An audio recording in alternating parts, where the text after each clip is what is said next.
Good evening, welcome along. It's Tuesday and it is the slightly earlier time of 6 p.m. today as we are live for the first of the three World Cup knockout matches taking place across Tuesday evening. Firstly, before we go and crack in with it, thank you very much for coming along as always. Steve is on a 10 stream streak and he's in. Very much the beneficiary of us moving to Sunday night last week. Harvey, good evening to you. Good to have you in as well. Thank you to everyone who's already here across Twitch and YouTube. Do appreciate you being in. And I hope you're looking forward to this one because we are watching Cash. Liam, welcome into you as well. Not even lunchtime for Steve over in his stateside. And we are watching Ivory Coast versus Norway. A last 32 game that maybe isn't the biggest blockbuster one on paper, but is one of the most interesting with probably 3 or 4 stars in each team. Yandi Amande obviously becoming a very popular transfer window player for some of Europe's elite clubs. Amad Diallo on the bench, available to replace Nicolas Pepe if need be. And then we've also got a Norway side, of course, Erling Haaland, Martin Ødegaard, some pretty talented players. So I'm expecting maybe a more aggressive, entertaining game from both sides than we saw with the South Africa-Canada game on Sunday. Whether or not we'll get a bigger outcome, we'll wait and see. Good to have you all in, though. I hope you're keeping well. I hope you're enjoying it. Let us know, obviously, in the chat what you thought of the games last night, because now we're in this bizarre position where 3 of the 4 knockout games have had a stoppage time goal already, late drama. We've had 2 penalty shootouts, some bizarre ones as well. That Germany-Paraguay one sent us all through the ringer last night, didn't it? It's just been a really good tournament on the pitch so far, and I'm hoping it will continue this evening, especially given that we've got a couple of games tonight on before the ungodly hours. Just a shame that Mexico v Ecuador's overnight, because that's a game I'm really looking forward to. And unfortunately now I'll have to catch up with that in the morning. Only here till about 7:15, and weather depending, I'm off to Knit and Star game. Enjoy, Liam. I'm going to my first pre-season game on Saturday probably, which is Halifax Sheffield United. The only thing that's maybe tempting me otherwise is I'd quite like to stream the 6 p.m. game, the Canada-Morocco. As in get Norway down the right. First time, back post to Haaland. Nodded down and cleared away eventually. Strong start from the Norwegians. I saw on the Discord probably about 3/4 of you went for a Norway win, which I was surprised by. We will put a poll in the Twitch chat now. So let's bear with me while we type. And we'll see how many of it comes off. Ivory Coast, Norway. There you go. I'll give you 5 minutes to get your votes in the Twitch chat. Let's see who's in. Yeah, let us know what you think the scores will be in the chat as well. This, in theory, should be a pretty good game. Oh, we can do a poll on YouTube as well, so let's do that one too. We'll ask on both. I should know, really. We only did it 2 days ago. Ivory Coast there, or Norway. So you can have a vote either way in the chats. Games last night were absolutely bonkers, Cash. Yeah, just crazy, aren't they? Because, I mean, to be fair, with the Germany-Paraguay game, it's actually a poor game for a long time. Germany were pretty poor. Obviously, the goal in stoppage time, I think most of us think was harshly ruled out. But as Harvey mentioned, a lot of refereeing directives to rule those sorts of goals out. And then the Netherlands-Morocco game, as Cash mentions there, it would have been really harsh on Morocco if they went out. I'm not quite sure. I mentioned in the Discord earlier, Van Dijk's defending for the goal really surprised me. Because he wasn't marking either player. He wasn't goal side. He didn't jump. It was baffling in the 91st minute. I was pleased for Cody Gakpo that he got his goal as Ivory Coast win their first corner of the day. Or do they? He's given a goal kick. But yeah, Morocco, the right team won in the end. If we're going over the balance of the day. Good decision, referee. Let's catch up with the chats. See what you've all gone for.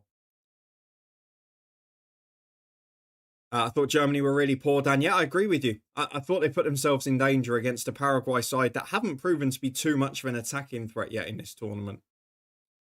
Steve still hate Koeman. To be honest, I think he was the wrong decision for them to start with. The same as Nagelsmann at Germany. The last thing you want is people who are going to divide opinion from the off. Going to Wales 19th tomorrow. Nice. Under 19s even. Hope it's a good one. Enjoyed Germany losing a shootout. It's a bit of an unusual one, isn't it? We don't see it too often. Netherlands got what they deserved. No, I agree from a performance point of view. And the same for Germany. They both got what they deserved in the end. But you just felt in that shootout with Germany-Paraguay, once Germany came back from the last two penalties, or the fourth and fifth in the regular shootout, you just thought there's only one winner here. For Paraguay to then bounce back again, albeit it missed the target, they didn't have to do much. So, bit of a surprising one to me. We faced Dr. Congo at 5 p.m. on Wednesday. Bit of a weird one, but then if we get through that, it's the middle of the night in Mexico City against either Mexico or Ecuador. The first game that would really worry me. I think we do get past DR Congo, but I worry them for the weekend. Yeah, Morocco looked great, Cash. Completely agree. Dan's going 2-1 Norway. Harvey's going Norway extra time. 3/4 of the vote was for Norway in the Discord. I personally think they might edge it, but Ivory Coast have done really well in this tournament. Yeah, I saw Klopp's being linked, but I'm not sure that will happen, if I'm being honest with you. Evening all, just leaving work, Birchie, so driving home will be listening but can't message. Enjoy it. I hope you have a nice, easy journey home and get to enjoy the rest of the game. We'll try and keep you up to date as much as possible and not get too distracted. The Zlatan was very disparaging about the way Netherlands set up. I can understand why. It was almost fearful. It was very bizarre. But then I mentioned this, Koeman's side tactically it's never really been their strongest suit. And that's why I was surprised he was put in charge, because it's a team that does need tactical work, given the age balance of some of their central and spine positions. Poster Cameron in the shootout, it did indeed. Steve's going Ivory Coast 2-1. I don't think that would shock anyone. I think a lot of people think it'll be a tight game. If I had to edge someone, I'd probably go for Norway, but not by much. As Ivory Coast work down the right-hand side, good ball into the back post, just leapt too early. And in the end, Norway should bring it away. Interesting change they've made at right back. Keep an eye on that. Ange Postecoglou is one of the names linked to Scotland. I saw that. There was also another interesting name who was second or third favourite, which was Alex Neil, who incidentally, I don't know if they'll be able to tempt from Millwall, but if they could, I think that would be an incredible appointment. He's a really good coach, plays a balance of football, so you would see a bit more aggression. He's sort of done it with Millwall too. I'm not sure, again, he leaves that top championship job, but the more I thought about it, I don't know if there's anyone actually better that's Scottish.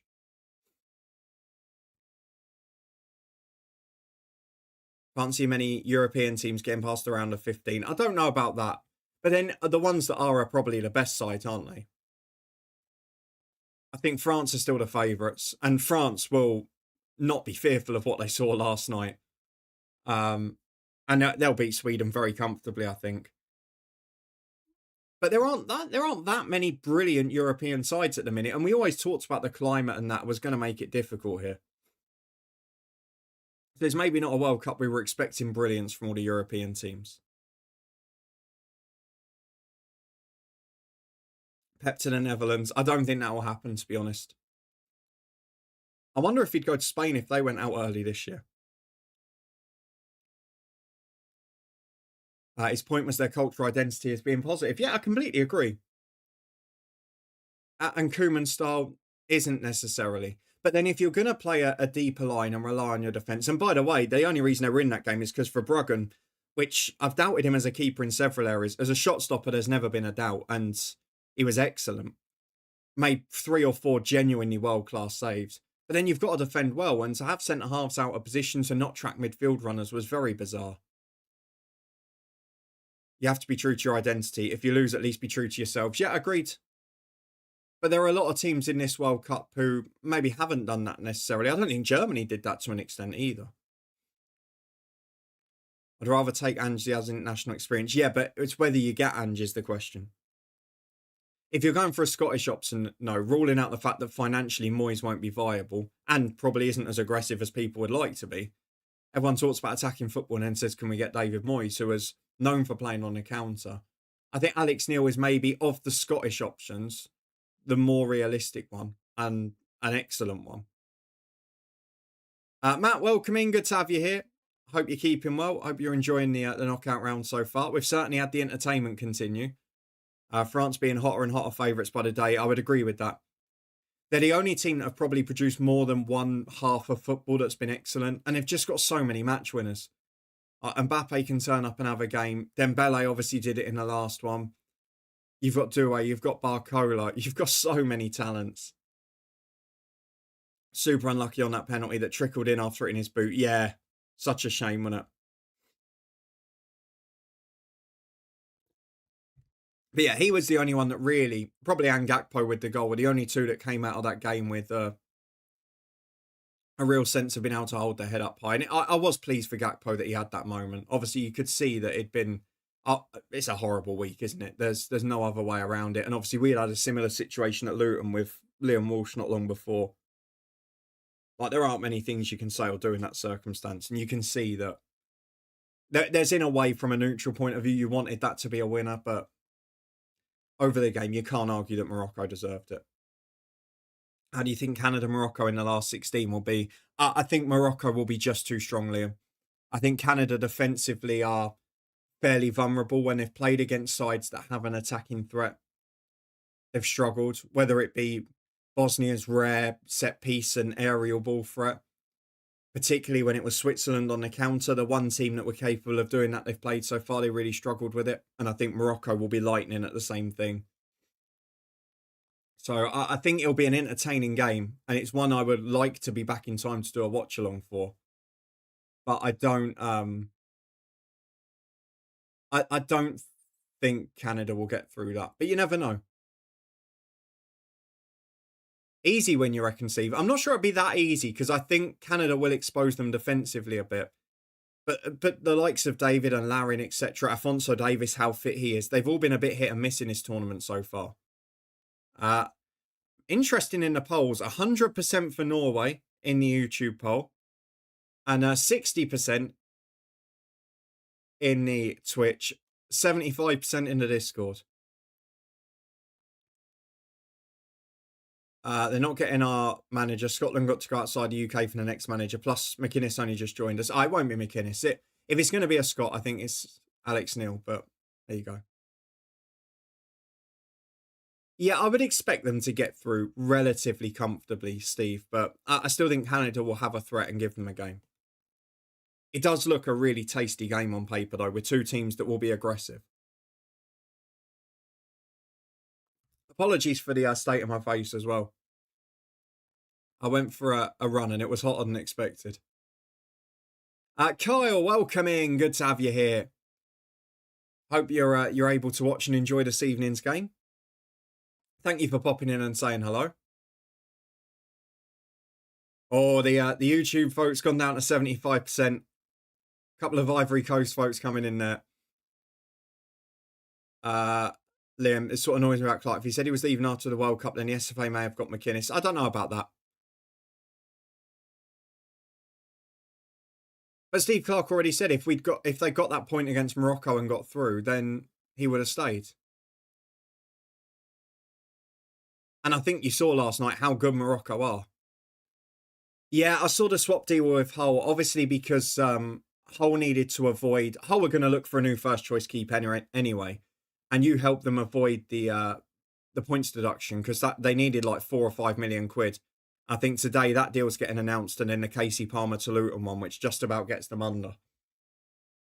And obviously for them, they can bring in Butland and a new first choice keeper. And for you get Panda, which is probably a slight upgrade on last season's form on Butland. Panda had a really good season for Hull. How he'll cope with the SPL, we'll wait and see as Ivory Coast chipping it around in their own box. Maybe not the most sensible of ideas. Yeah, Butland's done well. Look, he's got a chance to go back to the Premier League. He'll probably be number 2, but he'll earn a good wage. He's into his 30s now, and it's a chance for him to go back to the top league. It's only an injury away from getting regular football there, isn't he? So it makes sense for all parties, I think. Yeah, Tom, I've got to say, some of the fees this summer are ridiculous. And I know they're talking about, obviously, in the next few years where the mandatory release clauses will come in from the next contracts, and it'll only make it worse. The fees being talked about for the likes of Anderson, for Fernandez, for Diamande, who's playing here tonight, some of them are grotesque now. Kyle, you're watching. Enjoy it. It's not quite come to life yet, but you can see both teams have got an intent to push numbers forwards. This time it's an Ivory Coast corner. Diamande, who we just mentioned, is on it. It's not the worst delivery. Norway able to get it away, and they try and break at speed. Ivory Coast able to recycle possession now, and they've got a man over on the right, but they take a little too long with the pass. Ball into the back post. Oh, Diamande gets in there, but it's a heavy touch. Out for a goal kick. I think Hull will struggle to stay up in the Prem. Of course. Statistics tell you that despite the brilliant performances of Leeds and Sunderland last year, most clubs that come up from the Championship are going to find it very difficult. And Ipswich will find it very difficult. I don't think any of the clubs that have come up this year, Coventry included, I don't think any of them are anywhere near as strong or have as much of a recent financial pull as Sunderland and Leeds, who had been in the Premier League in the last 15 or 20 years, or in Leeds' case, been a huge historic club.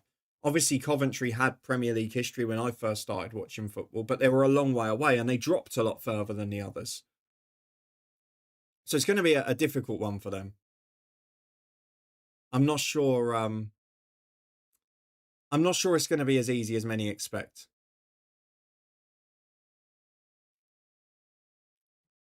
And there's not been, obviously it's quite early in the transfer window. There's not been a huge amount going on because the season doesn't start till the penultimate weekend of August. It's a late start. It does make it harder to call this early on. Can't believe a relegated club are getting that kind of fee. It is mad, isn't it, Tom? But then, obviously, Bowen's going to go to Villa. I know he's a lot older, but they'll get good money for him as well. And it sort of settles them from a financial point of view, doesn't it? Matt would really like us to go for Cammy Devlin a Hearts. You can't take any more of them, Jesus. Harvey, he won't be number 3, Liam. He'll be number 2, though. They've got a financial ship to steady. They can't afford 2 keepers better than Butland. Menzies beat Samuel in a champions tie break. Another Brit out. Yeah, I mentioned it, Harvey, yesterday. It's the only sport I was very good at when I was young, but the prices, they just rule working class kids out. And then they wonder why it's hard to get British tennis players at the top level.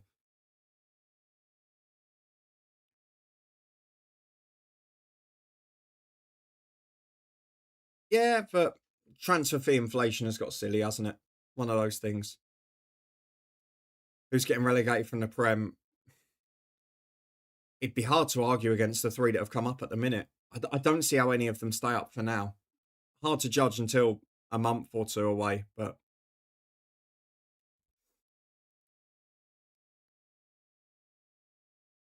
by all accounts, they need that cash. Absolutely. They're going to have to make 100 million to cut their losses this year. You saw the price of their season tickets. We were talking about it earlier.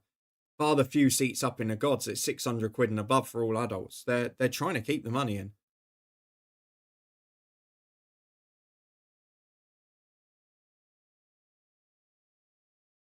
Welcome in, Leo. Yeah, Butland's Hull City. It's a bit of a swap deal, isn't it? With Pando going the other way. Saves Hull's financial situation. Gets them a new number 2. They'll sign a new number 1 once they get into July and their FFP ticks over. And Rangers get a slight upgrade out of it. And probably a keeper who's slightly better playing out as well. So I think a good deal for all parties. And welcome in as well. Good to have you here. Lovely to see a few joining in on the YouTube experiment, as this game hasn't quite come to life yet. We could raid all of his old clubs. I don't know about that. Didn't know Bowen was going. Thought they'd keep him and lose Fernandez and Somerville. There's been very strong talk about him to Villa, which I guess if you guys sign Rodgers, is that the having a ready-made replacement, I guess, isn't it? Who can play in those attacking positions. And then they can just move McGinn over. Braga then. I don't know if you need another striker up there.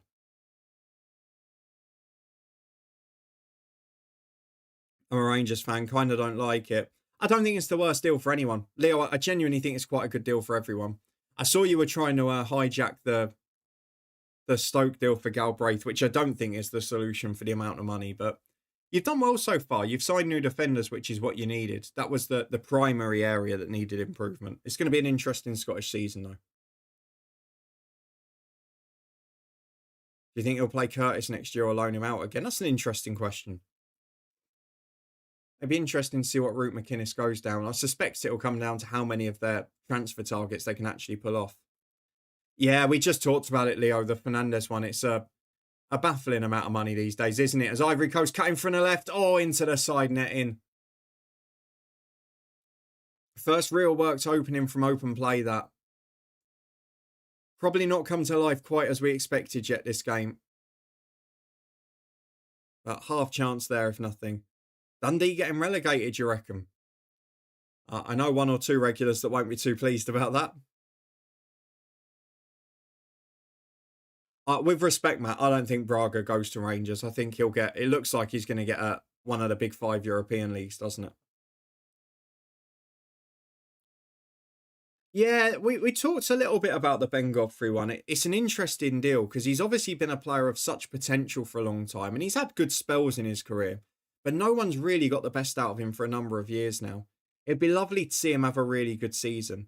So hopefully someone can get the best out of him. Maybe that'll be McInnes. It works as a deal because Rangers desperately needed some mobility in that back line, desperately needed some experience at the top level. And in Godfrey, they've got that. But getting the best out of him is going to be a big question because there have been a lot of loan deals like that across the leagues that have been duds in recent years. So I hope for his sake someone can get the best out of him. Seems that he's a bit of a confidence player defensively. Thank you again to everyone joining us. A reminder, we are live on both Thursday and Friday this week as well. On Thursday night, we are watching the 8 p.m. game, Spain-Austria, which I actually think is going to be a pretty interesting one. And then on Friday, 7 p.m, we're watching Australia versus Egypt. That's all UK times, of course. And then we'll make our plan for the last 16 after that point. Yeah, I saw you wanted Dan Neil. There's a few clubs in a tussle for that, aren't there?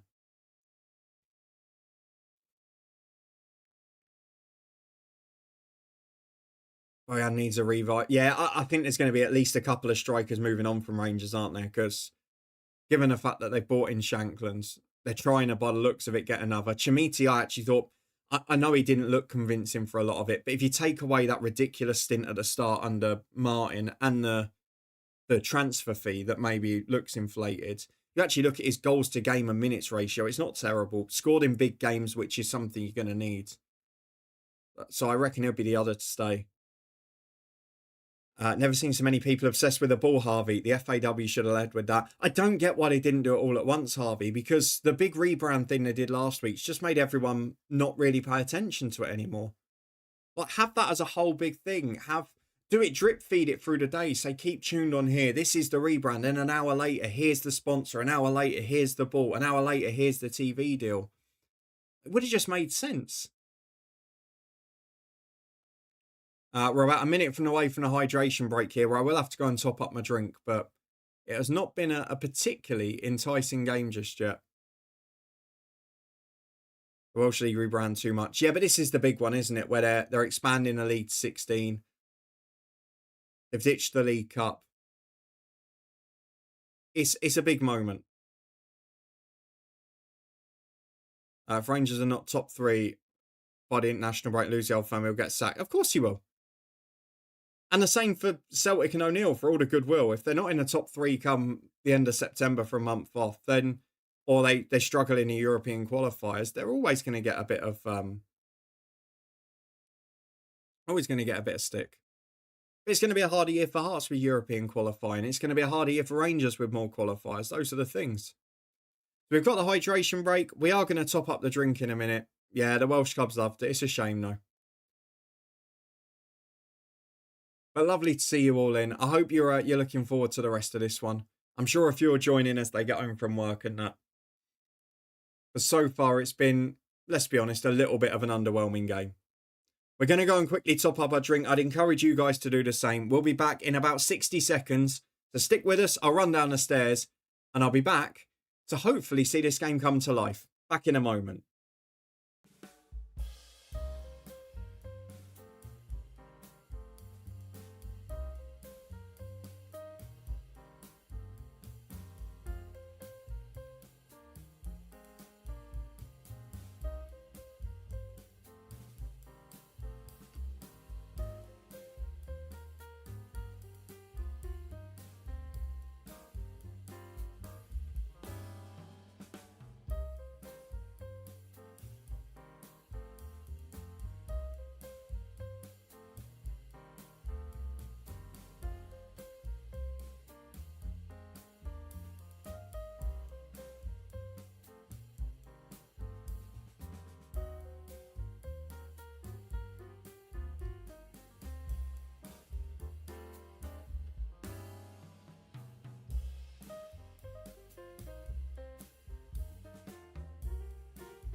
And we're back. Thank you for sticking with us for the minute. We've topped up most of the drink and the hydration break is almost over. Hopefully, I mean, I know most of these games, the second half has been better in the World Cup, but hopefully this one will come to life soon because while both have shown, again, a bit like South Africa, Canada, both have tried to be aggressive. There's not been a huge amount of quality in the final third yet.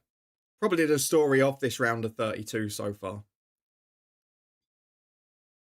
Got to get on a good start, Matt, but that's the same for every side, isn't it?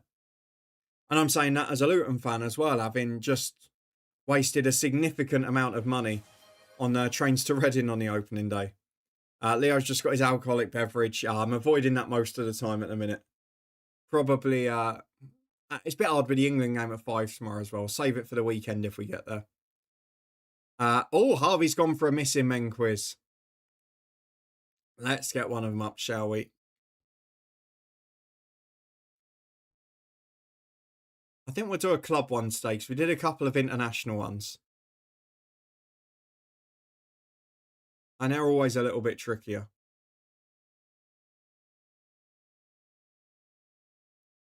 Oh, I like this one. Let's get a bit of 2000s nostalgia, shall we? Don't know who'll win, but I hope you do. Jay, thank you for popping in. Good to have you here. Thankfully, we're watching this one as a neutral, so we don't have to worry too much about the outcome, but we just want the game to come to life a little bit because it's been a slow 25 minutes. There's no denying that.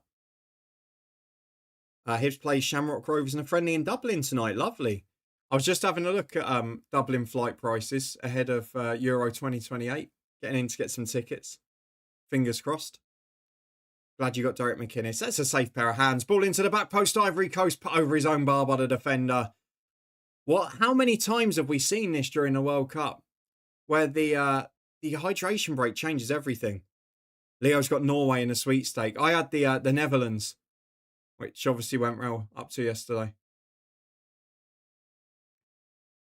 So our missing men quiz. We'll see the corner out, Harvey, and then I'll give you that one. But it's going to be a fun one, I think.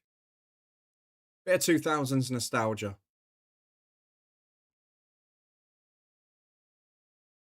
And it's something we talked about the other night as well. Into the front post, Ivory Coast headed away to the edge of the box. Diamandi's there. Back wide. Pepe delivers across to the back post. It's a good ball in, you know. Just bounces beyond them at the back post. Yeah, we talked a little bit earlier about the Scotland manager. It's an interesting one. I think it will take a while to get it right. Won't be seeing any immediate answers. Still a ball boy on the pitch there as Norway were breaking away. Both trying to build up and play out from the back, entice the opposition in, but neither are pressing particularly high at the minute. Right, we were talking yesterday, or Sunday night, sorry, about top Premier League strikers. Let's hang on a minute. Norway cutting in from the left. Good defending again. Although they've given it away again on the edge of their own box, Ivory Coast. Falls 20 yards out to Erdegaard. Just can't get it out of his feet. Now it falls on the edge for Noosa. Just a lack of communication. Yeah, Harvey has mentioned he was going tomorrow. Obviously had a tough first game. As Pepe breaks down the right. The game's really opening up a bit now. Chips to the back post. A good ball in, but just too much on it. Behind for another corner. Right, our missing men quiz. We were talking about the top Premier League strikers and we were talking about some of the individual goals. And we're going to talk about Thierry Henry and that moment at the Bernabeu back in 2006 where Real Madrid lost 1-0 at home to Arsenal. Can you name the 11 that Arsenal put out that day away at Real Madrid? It was in, I think, the second group stage back then as it was. Can you name the 11? Corner kick for Ivory Coast into the front post. Did that hit a hand? Another corner. There was definitely a hand in the air. I don't know if it hit it or not. Drogba 2000. What did I miss there? Not going to be any easier against Germany tomorrow. No, you're absolutely wrong. Yes, Matt, Omri is the obvious one. The other 10 might be the harder ones to get. Liam, Jens Lehmann in goal. Correct answer. Corner kick again. This time Haaland heads away. So you've got the goalkeeper and striker. Just need the 9 in between. No Vieira, Harvey. He left the summer before in 2005. If you remember, his final kick was the winning penalty in the FA Cup. Far too late for him, right, I'm afraid.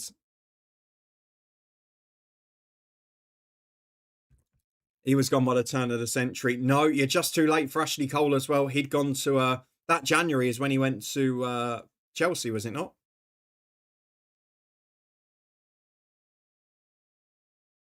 Freddie Ljungberg, Harvey, is correct. He played on the right-hand side. No, too early this time for Arteta. He joined a few years later. Would have been just gone to Everton at that point, I think. No Sol Campbell. Missed out that day, Matt. Obviously scored the goal in the final a few months later. It's a tough one, this, because a few of the regulars were clearly missing that day.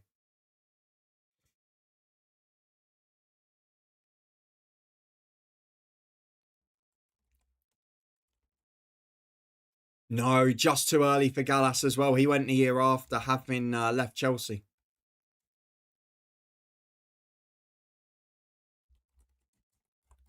It's a tougher one than it looks on paper.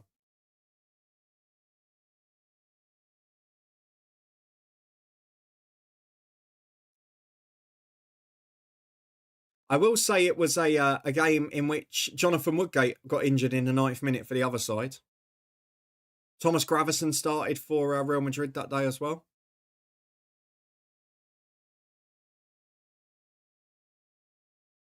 As did David Beckham, actually. There were famously more Englishmen on the pitch for Real Madrid than Arsenal. Denilson, you're too early again there, Harvey.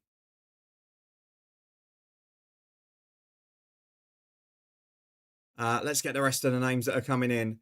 As Ivory Coast break down the left, another corner. They've got really strong since the hydration break. So no Denilson. Reyes is correct. Liam, on the left-hand side of midfield. Colo Torre is correct, Leo. Excellent. Played at centre-half in that game. Gilberto Silva is correct, Liam, in central midfield. So you've got 3 of the 5 midfielders now. Ljungberg, Reyes and Gilberto. You've got Torre at centre-half.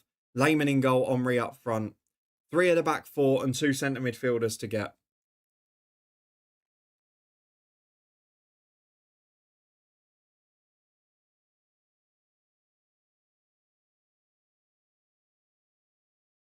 Ljungberg and Silva have already been got. As Ivory Coast right side of the box. Fabregas was in that team, Liam, and I think between you, you've got them there. Leo Abue, correct. Flamini and Senderos. Happy days. Flamini and Senderos for Leo. John Lauren, no. It was Emmanuel Abue. Lauren was not in that side. Welcome in, John, as well. Good to have you here. I hope you're well. And Fabregas was the missing midfielder. Absolutely spot on, Liam. And Alexander Hleb made up the rest of the 11. Perfect. We had Lehmann in goal, Abue, Senderos, Torre and Flamini. Gilberto, Fabregas and Hleb the midfield 3. Ljungberg, Reyes and Omri the front 3. Notable absentees in that game on the bench. Robert Pires. Flamini did play for Arsenal twice. He went back a few years later. He's now one of the richest footballers ever, isn't he? Substitutes bench for them included Almunia, Diaby and Song came on, Walcott, Juru and Lupoli. There were some poor players in that 11. There were some good ones as well. I do feel the likes of Senderos and that got a hard time. But that was the year where Flamini went and covered at left back first. Became a bit of a superstar there. The Real Madrid team, interesting. Obviously, Woodgate and Beckham were in there. You had R9 up front, Zidane in midfield with Guti, but then Gravesen alongside them. Roberto Carlos, Casillas, Ramos, Robinho. Substitutes bench had Antonio Cassano, Julia Baptista, Raul, Salgado just before he went to Blackburn. Some cracking names on there. Well, it's all the same thing, Liam, isn't it?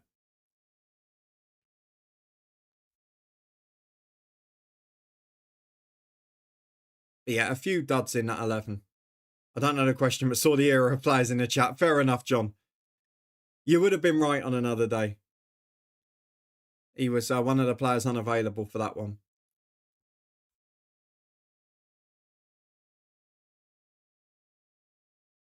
A fun one, that.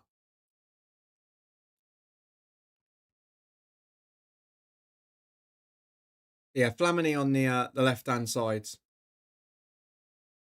Where he sort of made his name at Arsenal, wasn't it? Just came out of nowhere because he wasn't really getting in the midfield. As here come Norway down the right. They've had a rocky 10 minutes, but a rare chance to attack here. Can they get the ball in with service, with quality? Ball into the front post, Haaland there, but it's easy for the keeper. Couldn't get enough on it. Cheers, Liam. Well, yeah, John, he was linked very heavily to Stoke for 10 million earlier in the day. It looks like Rangers were trying to hijack the deal this afternoon. Whether that's successful or not, I don't know. But yeah, it's been a very interesting one. I think he's a tidy player. He's obviously got international experience. He doesn't miss many games, which is also undervalued at times. But I'm not sure he's 10 million quid. But then who knows what's 10 million quid anymore? Matthias Fernandez has just gone for 85. It looks like Elliot Anderson's going to go for about 130. Is it just that transfer fees have inflated by another 15 or 20 million this summer? I don't know. How do you know anymore, John?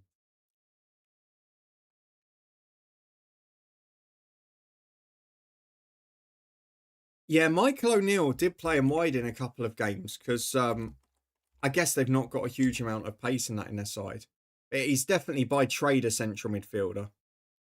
McGuinness is 10 million, John. To be fair, the fact that I think we only ended up playing about 6 in the end because most of his add-ons didn't get done. And the fact we got 5 of it back is, after watching him play with us for a season, is remarkable. And we even got 2 million for Christ Makosso today, who Will Still's gone and taken to Auxerre. Not the first of our centre-halves to leave for there, as it works to the edge of the box for Norway again. Shots blocked. But yeah, look, he's only 25. It's likely that if he does okay, he'll be resold for a similar price. So I wouldn't be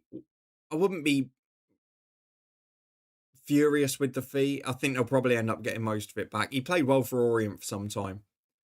But fair play to Swansea to get him for 1 year and then get that sort of profit. It's a great effort. On paper, he suits Sheffield United in the way they play. Yeah. That's kind of what I thought if Rangers tried to hijack the deal. He is a Derek McInnes type of player, you would say. But is he that much of a difference maker? I don't know. You can see why Mark Robbins wants him. When you look at some of those players he signed before at Coventry, the likes of your Eccles and Rudoni and Josh Allen, he is that type of player. As Ivory Coast working from the left. Norway working from the left. Oh, what a curling effort that is. What a finish into the top corner. Noosa the magic man. Finally a moment of magic to bring this game to life. It's not been a great game. The final third quality has been missing. And what a lovely goal. One of those beautiful ones that starts outside the post and then just curls into the corner. We'll wait for VAR before we update the score, just in case something ruins it. It's a simple pass out to the left. Ivory Coast have got plenty back. They think they're in a good position. Pepe's not quite got over. Oh, sorry, it's not Pepe. It's the midfielder going wide. Doesn't quite get close enough when he cuts in. But it starts miles outside the post. It curls in. Keeper's got absolutely no chance. Glorious goal. And that's the thing with Norway. They've got a front three where any of them can make a difference. And one of them just has. 5 to the break, and now Ivory Coast have got to become more aggressive. Oh, McGuinness for Sheffield United. Are you sure about that, John? Because whenever he came into the team, they started conceding a lot more goals. Oh, Ivory Coast have lost the plot. Ball's gone back to the centre half. He's passed it across to his partner, overcooks it by about 20 yards. And he's out for a dangerous throw to Norway. They scored 2 in quick succession. It could be game over like that.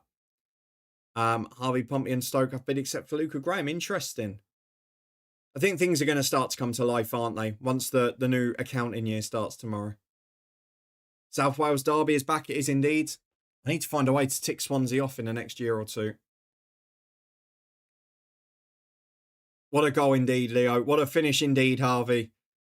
The Gary Neville from Liam. Louise, welcome in. It was a lovely goal. What timing to come in, eh? Really good finish. And now Norway, look at the confidence they've gained from it. Down the right they go. Chance to cross here as well. In the end, it's been forced backwards. Can he get the second? Both of the big men in the box. Haaland and Sorloth. Sorloth wins the first. Haaland's unmarked. Defender just gets back to deflect it out for a corner. Almost disbelief as he's left free as a bird in the 6-yard box. Could have been 2. He's onside comfortably. In the end, it's a really good recovery. When is the first South Wales derby? I don't know, actually. Let's have a look. Cardiff versus Swansea. 28th of November at Swansea, 13th of March at Cardiff. So not early in the season. Day's been good, Louise. I hope yours has too. I stayed up for Germany, Paraguay. Didn't make it to the last one. Oh, free header again for in the corner. Didn't get enough on it. Oh, Sorloth will be kicking himself. Yeah, and that makes this Ivory Coast team's success more rewarding, Leo, is the fact that they've gone through that generation of Drogba, of the Torres, Kalou, Serge Aurier. There were loads of good players, a Boué in that team, and they didn't get through the group stage at a World Cup. And now they've managed it with a side that maybe doesn't have so many stars.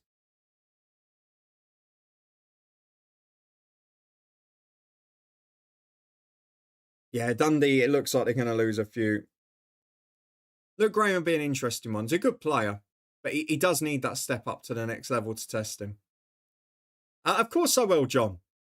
If we beat DR Congo, of course I'll stay up for the 16. I'm not going to be watching it on here, but I'll make sure I stay up. Luckily, Monday is mine and Amy's day off, so we can literally plan to have nothing for Monday. Stay up for it and then go to bed till whatever time. It's the one luxury of the 4-day week having Monday off. Fallen nicely, but let's not get ahead of ourselves. Let's beat DR Congo. I do worry about that 16 game, I must admit. As Ivory Coast try and break forward down the right. It's a good bit of defending and the second challenge as well. The game has definitely come to life since the goal. To be fair, since the hydration break. Ivory Coast breaking into the box again. Deflects for a corner. I presume most of you will be staying up if we get to the 16s as well.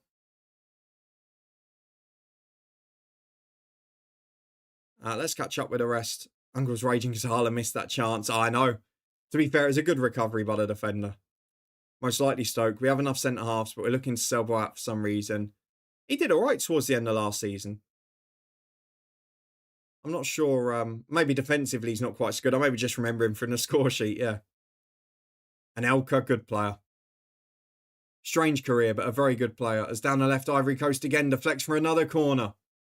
Or is it not given?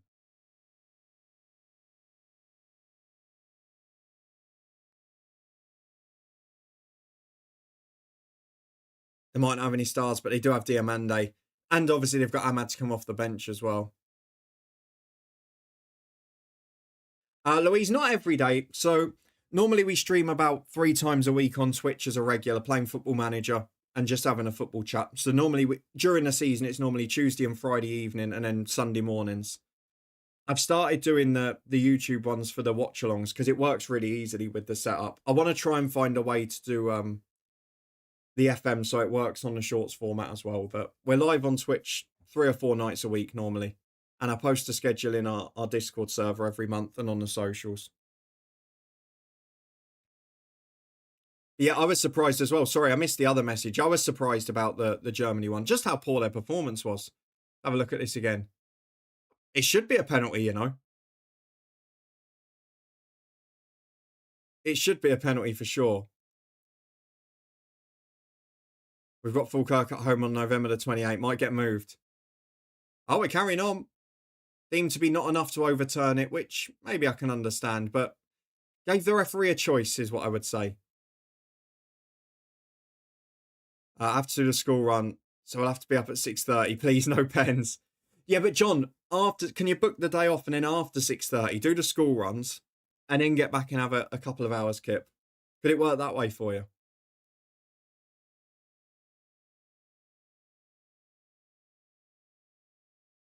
Liam, you'll make it. Fingers crossed.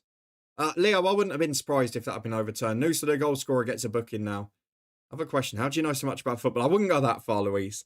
I wouldn't say I know too much about football overall, but the reason I have knowledge of more leagues and more players is partly luck, partly FM for 20 years, partly the fact that my club, Luton Town, have played in every league between the Premier League and National League. So I've naturally been to most teams, followed most leagues regularly as a result.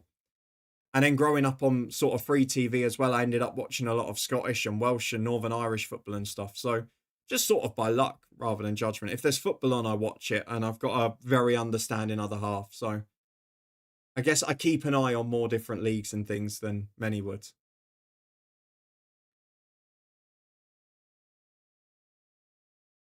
What is he doing going down there like that? No, I kind of understand it both ways, Harvey, but I go back to the same as the Germany-Paraguay game last night. Whether you agree with the decision or not, why are you giving the referee a choice to make? Just don't make stupid challenges. Did you see the penalty that wasn't in the Canada game? Oh, the one that Jesse Marsh was going mad about. Again, the question we have to ask is, could it be a penalty, yes or no? Either or. But do we want to see VAR overturning all of these things? Like last night, should VAR have overturned it? I don't think so. I don't think there's enough in it. What I've praised the most in this World Cup is that the games have flowed. There's not been too many referee interventions. There's not been too many that are whistle happy. There's not been VAR re-refereeing the game a lot. I just hope that doesn't start happening regularly in the knockout games.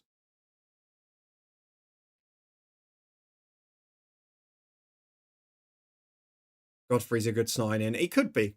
We need someone to get the best out of him, I think. You've got a free day tomorrow, so might stay up tonight. See, Wednesday to Friday are my long working days, so I don't mind missing the night game because I can just mute the chat and then catch up with it in the morning and watch it as if it were live. The weekends are where it's the problem for me because where you're out and about or you're doing things in the day, you don't get the chance to catch up. Don't stress, Liam. Don't control the things. Don't worry about the things you can't control.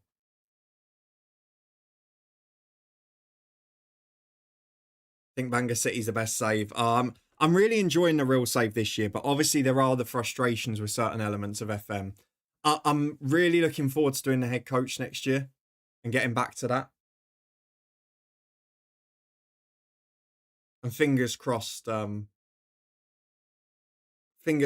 be a good one. And the director of football won't be too ruined across the save. Yes, I'm reading the other chat as well. So you can see, I think you can see both if you're watching on Twitch in the landscape view. Both chats are on the screen. I can read both chats on the streaming software. I think on YouTube, in the shorts one, I can't find a way to get the stream chat into the box and not look stupid. I could maybe move the World Cup logo over and squeeze it in there. But I've tried it and it didn't look great. So I don't know. I'll find a way eventually with the FM, but we'll see as we go along. But yeah, if you're watching on Twitch, you can see both chats along the way. I've not found a way to squeeze it into the short screen without looking silly. So yeah, that's why you're probably hearing responses to messages that you can't see, which I can only apologise for. Have you seen the PGO, MOL and our Pro Ref? Won't be any changes, I don't think. I wouldn't have thought so, Harvey. You're using the tips on FM. I appreciate it. I'm really glad that those guides were so well received this year. It's something I've done in previous years for the odd thing like youth recruitment and managing youth development, but they were really popular. I really like doing them. I also write a lot of them as articles for the blog page as well. So to be able to expand them a bit and hopefully help a lot of people, particularly with a new layout this year, just having someone showing you around it sometimes helps. So, yeah, that's been good. It's half time now as well. Very quiet end to the half. Norway 1-0 up at the break thanks to that brilliant Noosa goal. But, yeah, it's not been a hugely high quality game, but much better after the hydration break. Have a good one, Liam. Enjoy your first game of pre-season. Never bad to go to local non-league football. Matt, not really in recent years, I must admit. Normally October's the only month where you have a game every 3 days, but the squad's so strong now it's not a big issue. But since the update about 6 or 7 years in where they fixed the fixture congestion, So the league split didn't take place till March. It's been much better. So no, I've no complaints. Nothing save breaking. I've not had a game within 3 days of each other since that's changed. I've actually had more problems with fixture congestion in the Burton save, which is why I'm really struggling to get through the next season in time. But I'm determined to stick with it and try and win something. Harvey, any new one-off videos coming? I don't think there are any that are completely imminent.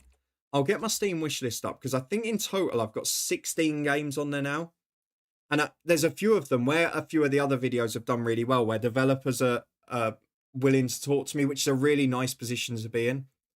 Obviously, Football Academy Manager was incredibly popular. The Football Director video just went bananas for whatever reason. So the early access release of Football Director is out in mid-August, the day before the football season starts. So that one's planned. The non-league Football Manager one is due out about a week or two before that, which I really want to give a try. So that will be in there as well. So probably August, I would think, are the next couple.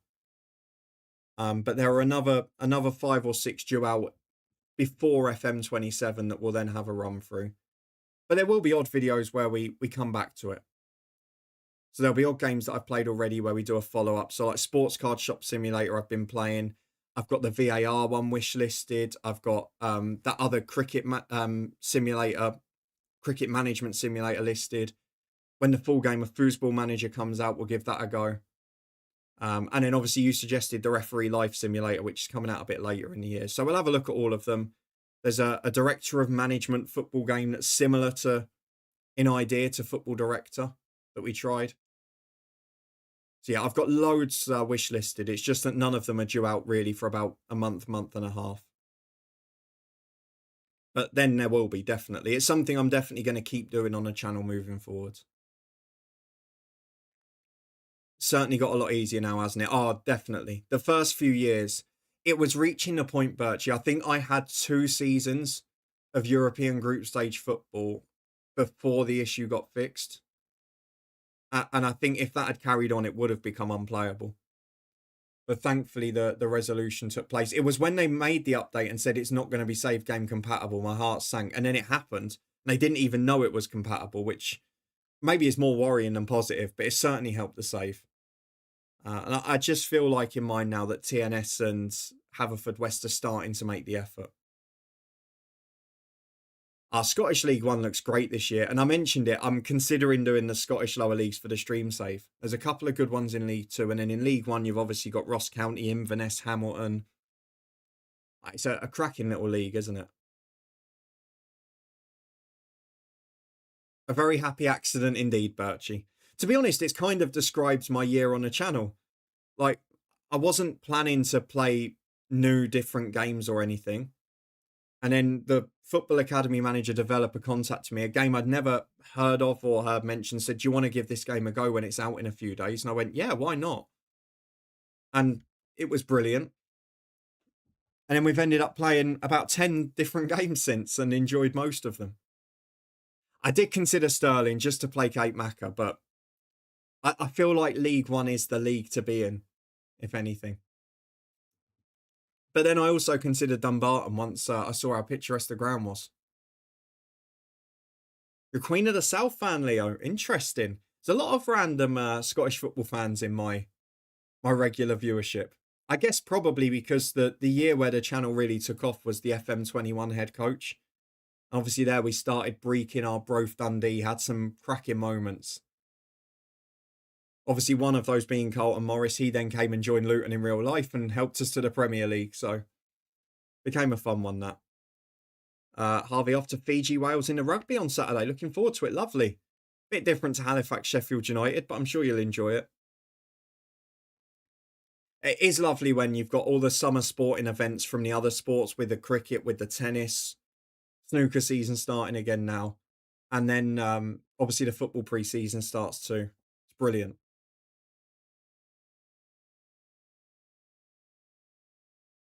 Wales win, you think, yeah.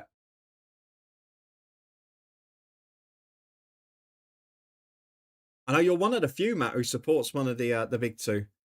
One of my best mates growing up in school is a Rangers fan. We have quite regular WhatsApp chats about the trials and tribulations of the last few years.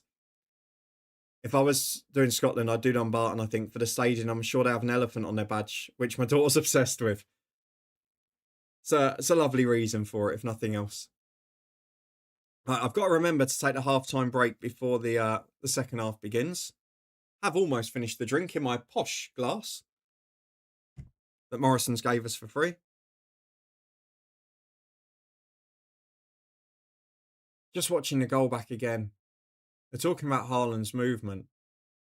But it's been the star from Musa so far, hasn't it? Definitely a concerted effort to get balls in the box. And to be fair, for these two sides who haven't come out of the group stages in their recent history, it's a great effort. And fair play to the African sides doing so well as well. Off to see my daughter before she goes to bed anyway. Enjoy the rest of the game. Birchie, thank you very much for popping in. Enjoy the rest of the evening. Hope you can get through the second game at least. Not confident after the performance on Saturday against the Barbarians. I know we have the English players, but Fiji are good. It'd be interesting. I mean, I'm not a massive rugby fan, but as long as it's entertaining, Harvey, that's the main thing.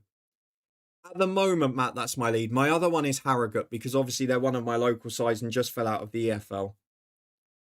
So that's the other one. I'm tossed up between the two at the minute. Not sure which one we're going to go for. Right, we are, I think, Wales do adore rugby. And the Northwest, where I've come to now, Matt, adore rugby league, which nobody else does. So it's been an interesting one. But we are going to go and take our breather now. Top up the drink, get yourselves a snack. Pray this game doesn't go beyond 90 minutes because I've saved having dinner until after. So I don't want to be starting cooking at 9 o'clock. Fingers crossed it'll be 1 in 90 minutes, whoever it's going to be.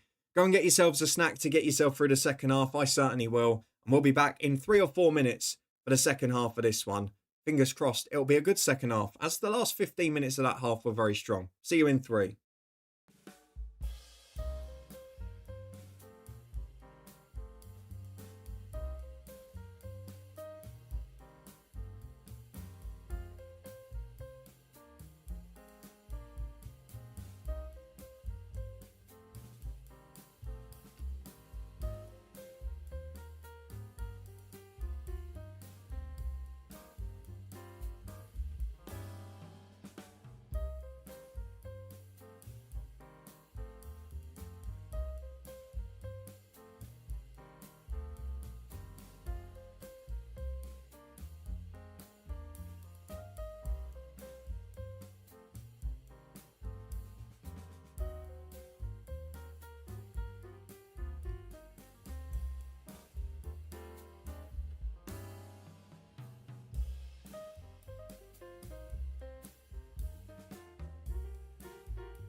And we are back for the second half. Drink topped up. I resisted the chocolates in the fridge.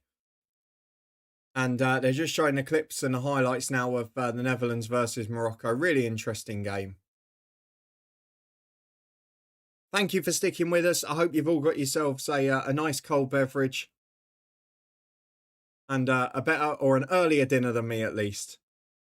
And I hope you're looking forward to the second half, which I feel is going to be a good game. We've seen most matches in this World Cup have been better in the second period than the first. Whether it's tiring legs, whether it's a lot more subs and game changers, obviously, off the bench, I don't know. And we've obviously, in 3 of the 4 matches, seen stoppage time goals. Whether we'll get that drama today again or not, I don't know. But thank you everyone who's popped along. Lovely to see so many of you on both Twitch and on YouTube Shorts. Watching the penalties back again from yesterday. Amidst all the chaos, there were a couple of really good spot kicks, weren't there? I mean, Coop Miner's one was brilliant. Yoni man, welcome in. Good to have you here. Are you frustrated by Ivory Coast as I am? I don't know if frustrated is the right word. I think there's been a lot of endeavour by both sides. And you've got to remember, we were talking about it a bit earlier, even the golden generation of Ivorian football didn't make it through the group stage at the World Cup. So it is uncharted territory for this side. They've got players on the bench who can make a difference late on, such as Amad Diallo, which will obviously be interesting. I don't think they've been out of this game. I thought after the hydration break, they were actually really strong for 10 minutes. Had a build-up of set pieces, corners, worked it into wide areas. It's one moment of magic that has decided the game so far. Yes, you could argue the midfielder could have got half a yard across, but I think it's been a very even game between 2 sides that have shown a lot of courage, but not a lot of quality in the final third. I don't think it's game over either. I think it'll be very tight. Most people expected Norway to win a very tight game, and I think that might ultimately be what happens. But the Ivorians have done themselves proud so far. They've certainly not been overshadowed. They've certainly not just sat behind the ball and waited. They've given as good as they've got. Just maybe not quite got the Noosa or the Haaland in that attacking third. I know Diamande's much talked about, but more of a creative spark than a goal scorer at this stage. Waterford welcome in. Haaland's missed 2 very good chances. I don't know if you call them very good. The one that fell to him where he was unmarked initially was a brilliant recovery tackle after some poor initial marking. The couple of headers he's had have maybe fallen slightly behind him. He's had to try and direct the power on them. But that's the thing with Norway. They've got probably 3 players up there who can make a difference. Both teams have been a bit cautious, refusing to open up. I think Ivory are going to get forced to open their hands. Of course, I think the second half of this game is going to come to life. I would say maybe both teams started a bit cautious on that front, but I think after the hydration break, it changed. I think maybe we're seeing that teams are committing 4 or 5 to the attack rather than 7, 8 or 9, which is understandable in a knockout game. But I do feel the Ivorians have got probably 2 or 3 of the strongest attacking players on the bench. So maybe that'll be a difference later on, who knows. But certainly not gone differently to how I expected so far. Yeah, what a story that is from the world of sport as well, Harvey.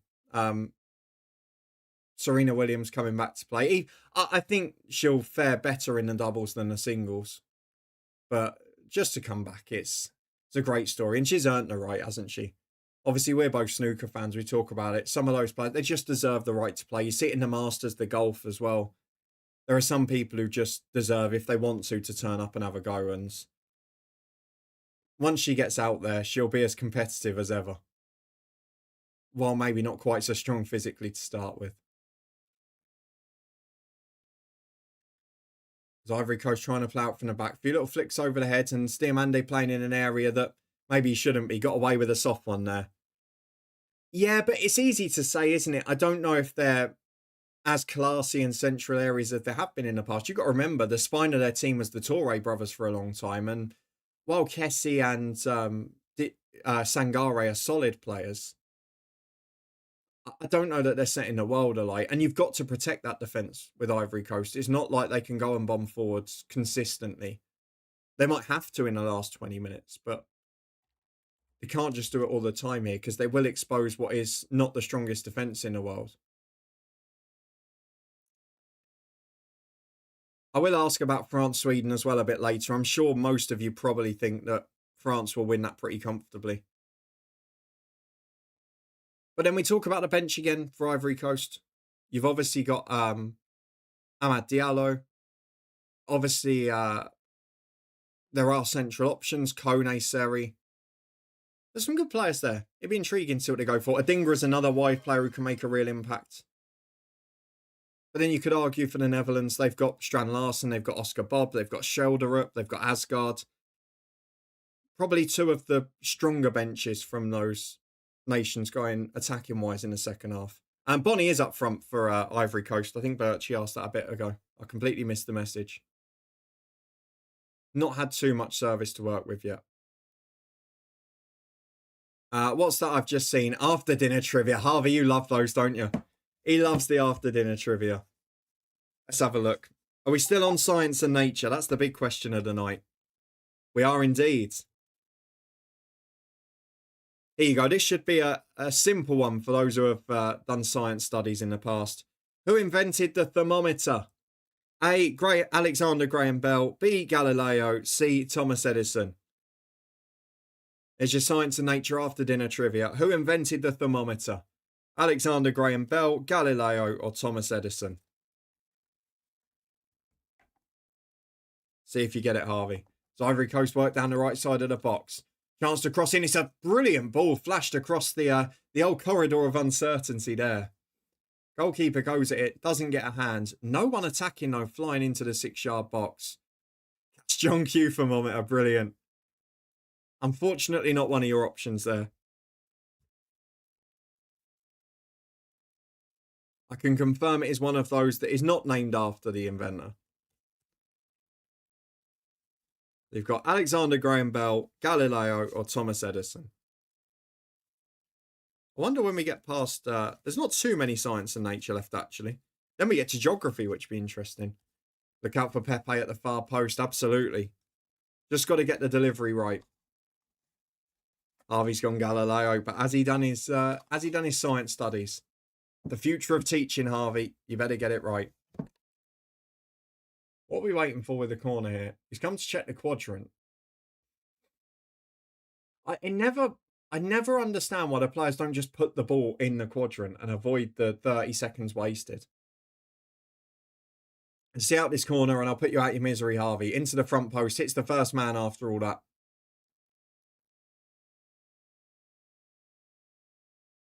And you're right, Pepe had taken up a good position at the back stick, but if the corner doesn't beat the first man, it doesn't help. Correct answer is B, Galileo. Well done, Harvey. You have succeeded in your after-dinner trivia again. Yanni Man, who is the commentator team for our broadcast? It is Steve Bauer and Danny Murphy, the former Liverpool, Fulham, and who else? Tottenham midfielder. Is that handball? Norway breaking away, so they play the advantage. It doesn't lead to anything. Yeah, it was handball. Steve Bauer's a really good commentator over here, actually. Regular on Match of the Day. Danny Murphy's in the middle of the punditry team. Not the worst, not the best.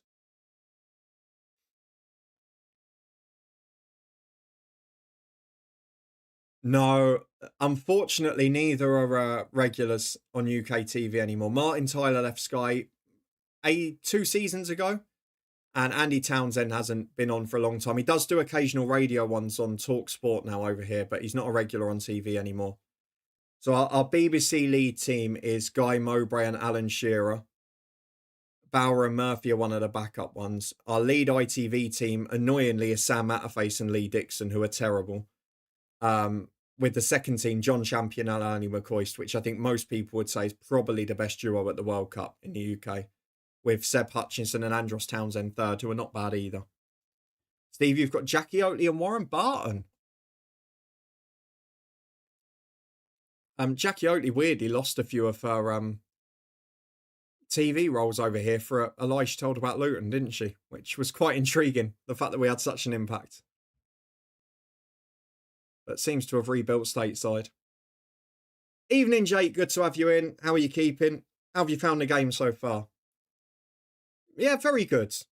I'm quite enjoying the earlier stream because I'm not tired towards the end of it. But I've mentioned earlier, Jake, I've made the mistake. I've left dinner till after the stream. So if this goes to extra time, I'm in big trouble because I'll be flagging by 9 o'clock. Especially as I went for a little, or Tom dragged me out for a little run earlier. I say I went of my own accord. I would never do such a thing. Anders and Daniel almost never friends. Only at one time, very rare. Why? What?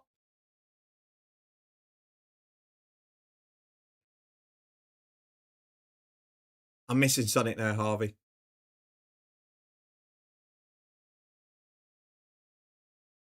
Regulars for Fox in the World Cup, Steve. Fair enough. Because Jackie Oatley used to present one of the used to be the lead backup for, I think, when ITV last had the EFL TV rights before. And then she maybe did them on Quest a bit as well, but she got dropped after that. That's the question. Why do you think? Oh, it's related to the trivia question. Oh, right. Oh, sorry. Anders and Daniel are almost never friends, only at one time, very rare. Why? I'm completely lost on that. I don't know, Harvey. I'm going to need a lesson here. What's for dinner, Jake? I've got a Morrison smash burger. I've cut some homemade chips, which are currently soaking to get the starch off.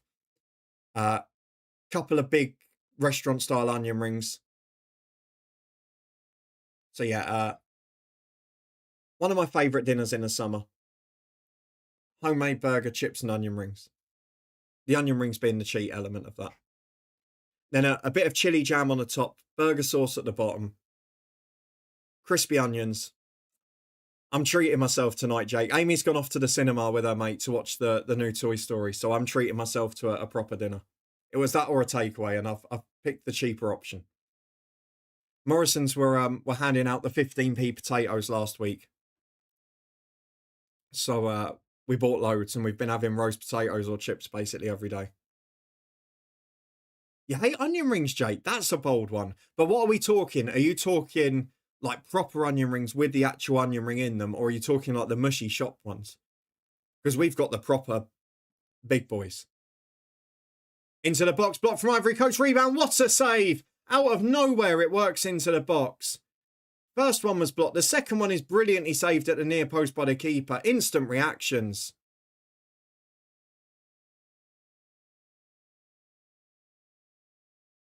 I tend to do the less glamorous ones, but I like them, Steve. Oh, good. No clue what's going on. That's a good save. Keeper's leg in the ends.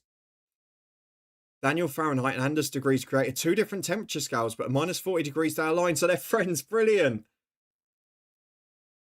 I would never have combined that as the two temperature formats. Lovely trivia, though. I love onions and batter. I just hate all forms of onion rings. Very odd. I don't know if I've ever met someone who dislikes onion rings. I've met a lot of people who dislike the cheap supermarket ones where it's just mush but not got the actual onion ring. And I've met people who dislike the posh ones and just like it mushy. But yeah, I think you are probably unique in that form.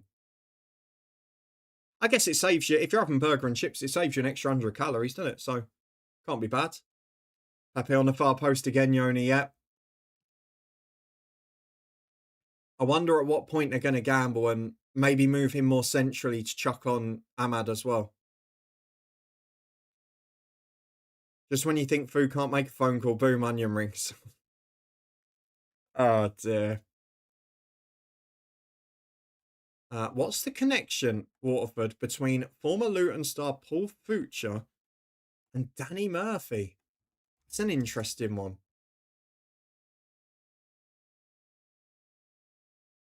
I remember seeing something about it. I remember him talking about it. I know it's a relation of some sort, but I don't know which. So can I get away with saying relation and not having a clue which relative it is?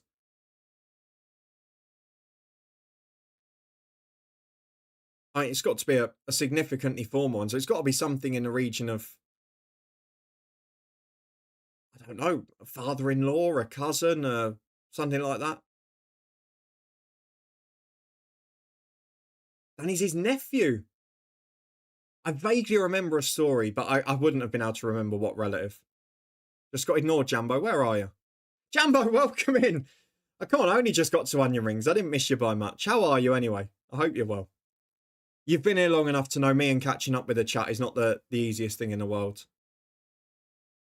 I've known people who order onion rings but pull the onion out and just eat the batter. Yeah, I've known a few of them.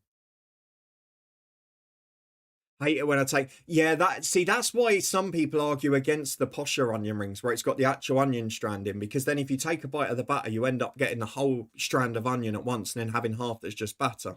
I mean, I don't mind that, because when you've just got half a string of batter, it's basically like a big edge of an onion bhaji or something, isn't it? Where you can't really go wrong. But if you give me an onion ring, I will eat it.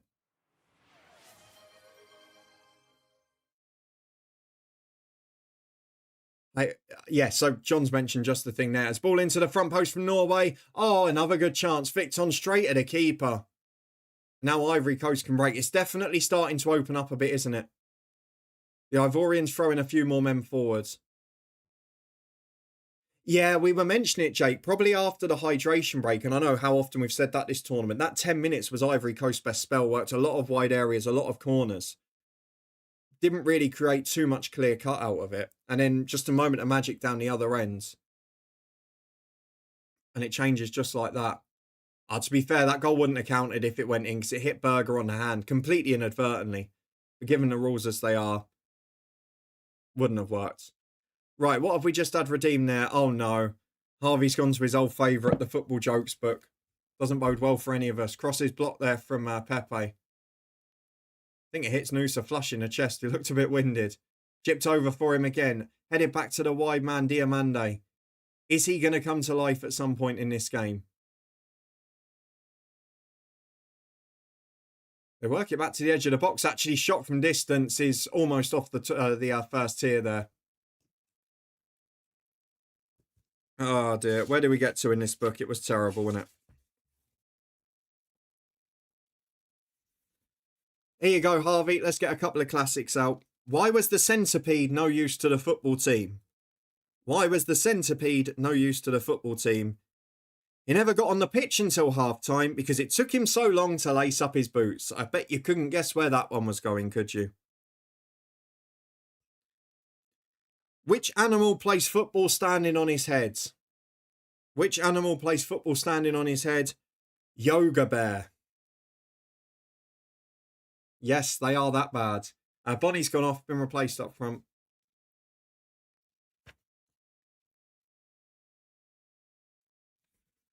Last one, Harvey. Finish with the best, shall we? He's on indeed. The only man, Diallo, is on. Very good, Jambo. Yeah, you've got to find the right games. There are a lot of rubbish ones on there. If you get the odd good one, you'll learn quickly. And you make the choice if it's worth it. Makes me laugh how Jambo has designated himself as moderator of the Discord. Rewind 18 months, he was the one stirring the pot. It's amazing how quickly Jambo's matured from lead conspirator to the peace negotiator. It is incredible. But fair play. There's nothing better than evolving. More crowd catches in this game than a Somerset cricket match. Brilliant. They've been very keen to keep the ball as well. We had that the other day, did I, Harvey? Sorry if I went over one. We've got a couple more, don't worry. The Aloe's on, indeed. Had that last time, Steve. Sorry. I forget them. They're that bad. Bonnie has been underwhelming. Yeah, he's not... To be fair, he's not had much service, but equally, yeah, he's not really made the ball stick at all. I asked a Frenchman if he played video games. He said, we. God. It's one good one, one bad one. Perhaps Pepe can cause more havoc centrally. He did have an impact centrally in one of the other games, didn't he? And it certainly looks a more potent front line on paper. Although he hasn't really gone central yet, has he? He stayed right, and Ahmad's gone left, if anything. Good tackle recovering there. Playing like Wilfred Boney tonight. Hey, Wilfred Boney had a year and a half. He was unbelievable. Then had 10 where he wasn't great. Right, let me give you the next one. This will make up for having one that you'd seen already, Harvey.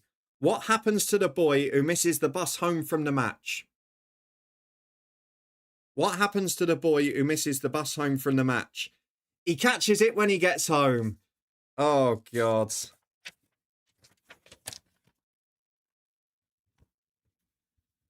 Final one. Final one. How do ghost footballers keep fit? How do ghost footballers keep fit? With regular exercise. Yeah, that was worth it, wasn't it? Yeah, why he's in the centre at the minute. Although Pepe and Diamande definitely drifting in a little more at the minute. A lot more interchange of positions, which is going to be needed. Monopoly Go to good one, as that requires no time, but the idle tycoon... Yeah, the tycoon games are normally bad. To be honest, Jambo, like, you get the odd ones like the Monopoly Go and a few that are very good for time. Some of the solitaire ones aren't bad on that front if you like that sort of thing. Then you can get a few quick quid normally out of sort of like the merge games or the level up city games, but the tycoon ones I very rarely play. They entice you with big fees, but they're very hard to get to.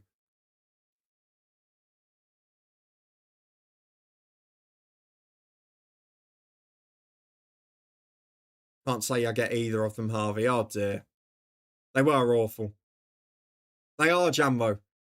I tell you what, I'll try and find out who made this book, Jambo, if it wasn't you anyway, because you could get a job writing for them for the next one. Ball in the box. There's pinball in there. Haaland eventually clears. It's sort of been a story of the night for Ivory Coast, hasn't it, Yoni, man? Oh, that header back short. Keeper's going to get there. Does well. The story of the night for Ivory Coast, they've probably been the aggressors for the most part. They've got to wide areas a lot. They've got a lot of balls into the box. Just not had that final product. And in Norway, have not been in the attacking third too much, but have created 3 or 4 really good chances from it. And it's that clinical edge that often makes the difference at this stage, isn't it? And Haaland, to be fair, was arguably more important in his own box than he has going forwards. Yeah, Jambo, I do that with a lot of games. I do the first few days to get the first couple of objectives that are normally quite quick to get 3 or 4 quid and then just move on. There's the odd one where you can get certain things within a few days. So I may have seen that book or seen it somewhere or had it. I'll have a look, Jambo. I can't remember who gave it to me. Someone got it to me as like I'm sure a joke Christmas or a charity shop find or something. I'm sure it was probably Amy. But yeah, it's not great. And then the after dinner trivia is a charity shop special. Sounds like the story of many teams of the World Cup. All effort, no finish. Yeah, there have been a lot of teams like that. Ivory Coast concede the corner this time. I used Ecuador in the group stage before the Germany win. Ironically, against Ivory Coast, Ecuador are magnificent. They just didn't have the final product, and then the sucker punch late on. We saw it with Canada in the game against Bosnia. There have been a few teams in that position. Whereas the likes of Norway have perhaps been the opposite. Amazing how many goals have won games in the last minute of this World Cup. Yeah, we mentioned it, didn't we, Waterford? 3 of the 4 knockout ties so far. A goal's come in stoppage time in the second half. So many goals after hydration break. So many late ones. Ball into the front post. The referee's asked to take it again. Turkey was guilty. Turkey was a little bit different for me. I know they had a huge number of shots, but a lot of them were from distance. They were speculative efforts. It wasn't like they were creating openings and missing them or getting balls into the box. They were just missing. They were going for distance so many times and missing half chances. Right, second attempt at the corner kick. Into the front post. Flicked on. Free header off the line. How on earth has that stayed out? And again, Ivory Coast have had a brilliant 10 minutes and then Norway have the best chance after it. Yet another example. Scotland. How many shots on target in the end, Jambo? 2, 3?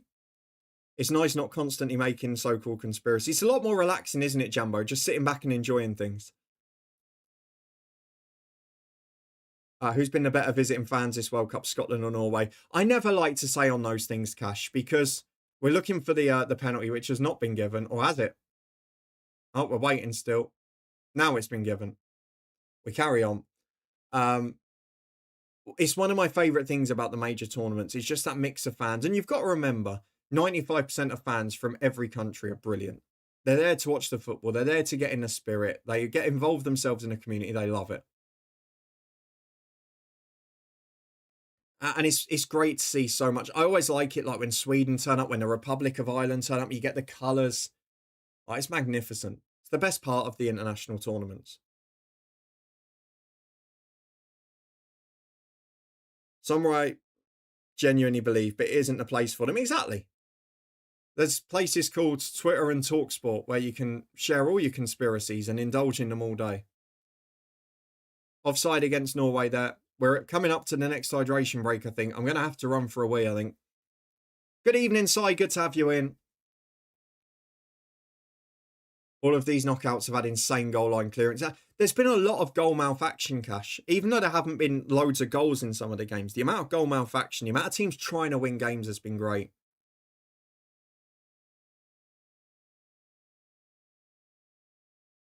Absolutely, Jumbo. Not so much the header, but the follow-up should have been buried, yeah. And there has been a lot of struggles in front of goal. Lots of teams in the Ascensi that can't make it count. I thought the penalties in both games were shocking, Si. I thought the Germany-Paraguay one wasn't much better. Yeah, Yoniman, look, if Ivory Coast end up losing this game, they've done themselves proud still.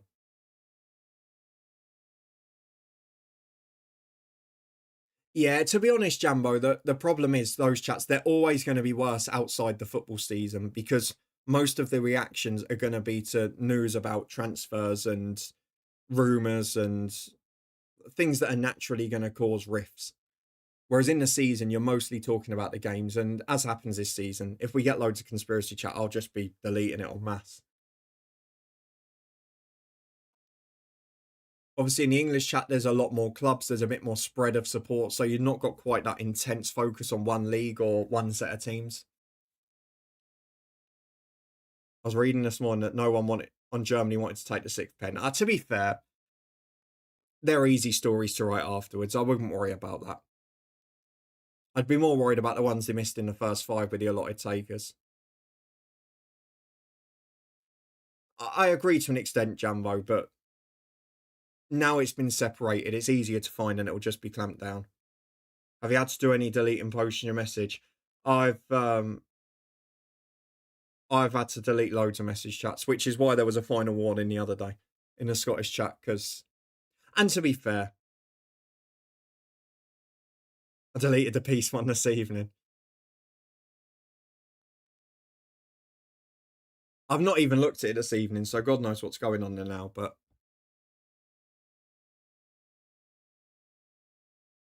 we'll get there. We'll get there eventually. It's just the problem is I'm never going to see everything straight away. So there's always going to be the odd day where there's an hour or there's 2 hours where I don't see messages. But we'll get there.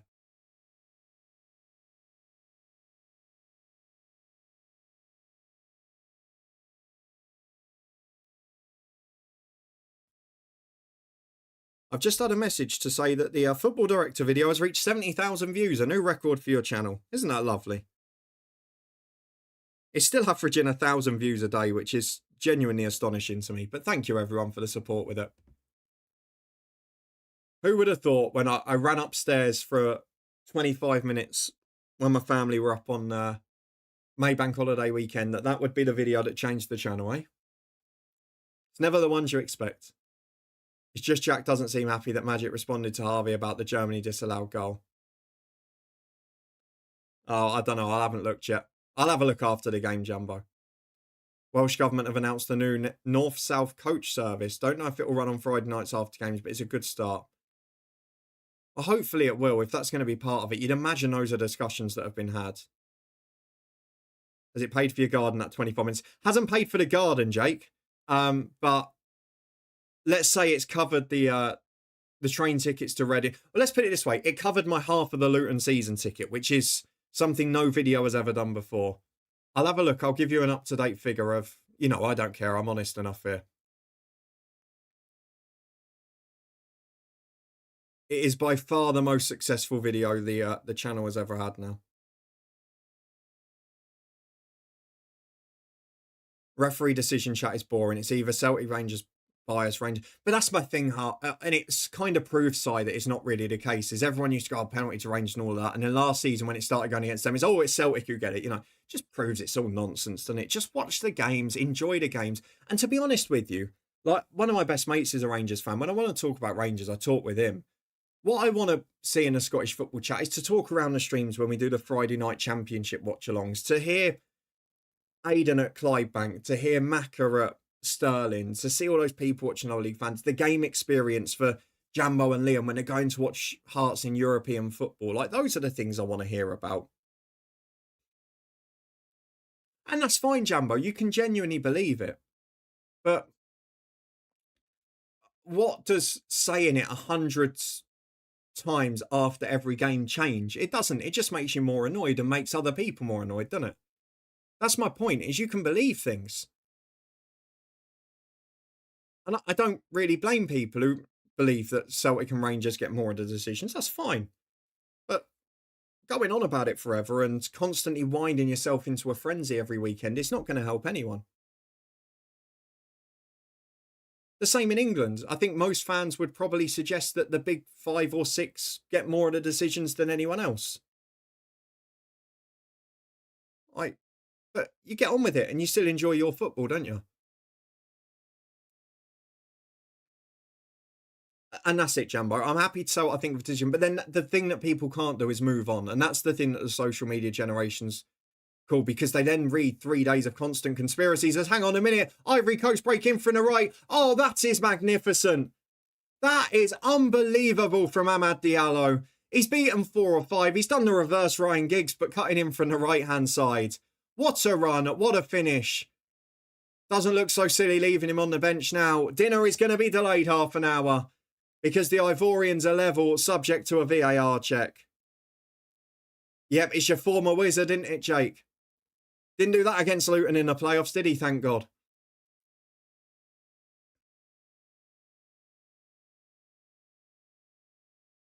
The range just started on cue as well. Plays a lovely little 1-2 with Pepe, I think it was. Cuts inside 2 on his left foot. Oh, it's magic. Pepe playing more centrally definitely played a role. Little bit of guile there.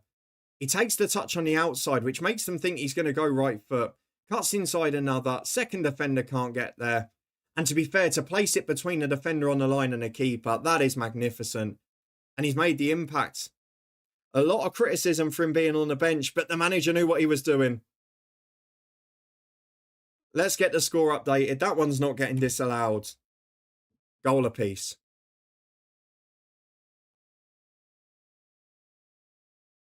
Yeah, what a run. Yoni man, what a goal. Good run, Cash, absolutely.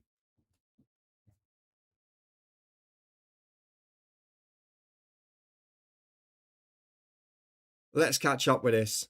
Unless the SFA appear in the Discord, it's pointless and it's over. Exactly. Exactly. Say your opinion, agree to disagree or agree, and crack on. Simple life, isn't it? He has been brilliant since coming on. Agreed, Steve. Yeah, well said, Jumbo. And as I sort of said in the other thing, it's not like you can't talk about it. There are plenty of places on the internet where conspiracy theories can be talked about all days. Jumbo, you haven't done that in a long time. Serena starting. Harvey, keep us up to date. Can't see why VAR would even need to look at that great goal. No, but you never know. I never put the score update too early. Going back to your other message, Waterford, was good to see VAR doing its job in the Germany game. I don't know. I can understand either way. I think, as Harvey mentioned earlier on, our resident referee here, is it's a directive that those goals should be disallowed. And the point is whether we as football fans think they should be disallowed. And it's something we argue about a lot when we're watching sort of games and there's handball decisions and that. Whether or not we think they should be disallowed. And a lot of the referees will agree with us. But it doesn't mean they can make the decision that goes against the law of the game. My only question last night when I was in the Discord and I was playing devil's advocate is soft, yes. Is it enough to be overturned? Maybe, maybe not. Why, as the attacking player, do you give the referee an option? Just leave the keeper alone. He wasn't getting there anyway. Why give the referee a decision? It doesn't make sense.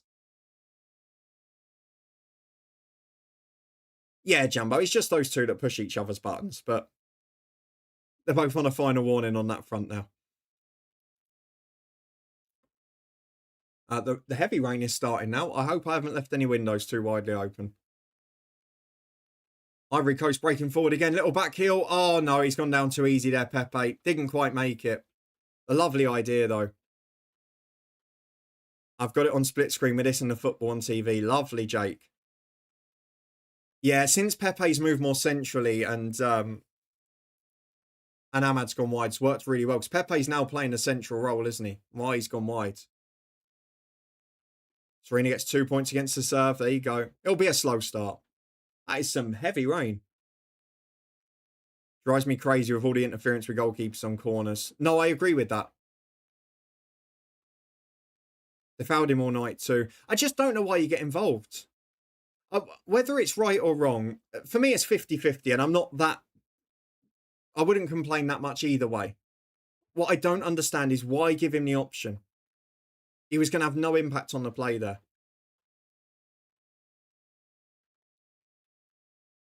Exactly. And the thing is, Waterford, again, whether you think it's right or not, you know the goalkeepers are a protected species. So why bother? Why give the referee a decision to make?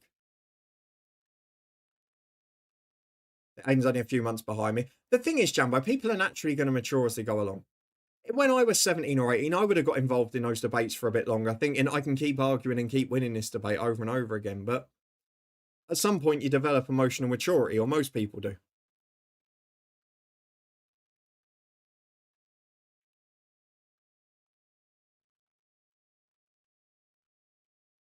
Jambos are hearts, yeah. Had a heavy rain a couple of hours ago and none for over a week. No, we haven't had any rain for a while. They threatened a storm all weekend and it never came. We're due to get the last bit of our gutter in sealed tomorrow, so there will be a little drip today, but we'll manage. It wasn't expected to be this heavy though. So apologies if you can hear it in the background because it is loud on the old Velux. Let's have a quick look because I was looking, wasn't I, Jake, at the football director for you.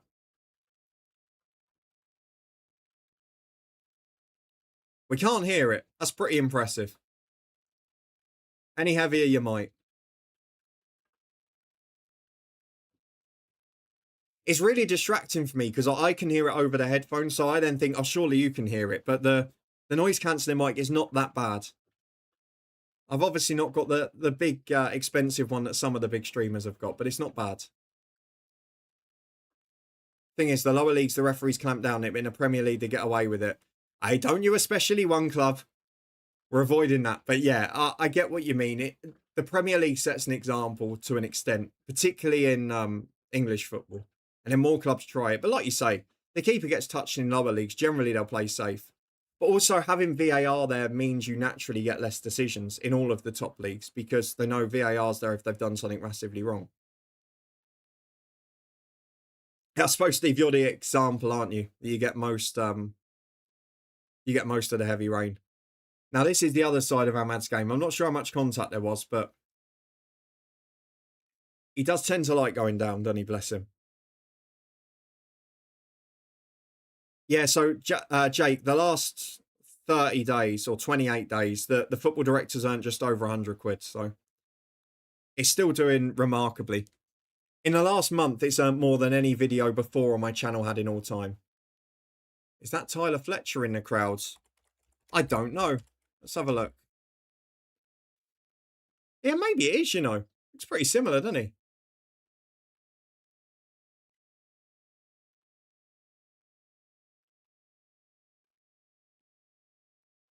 I don't know why it would be, though. Thank you, everyone who stuck with us, both Twitch and YouTube. Do appreciate it. Serena holds. Hope Ahmad is okay. He'll be fine. I watched him play live in the flesh plenty of times. He loves having a couple of minutes breather every now and then.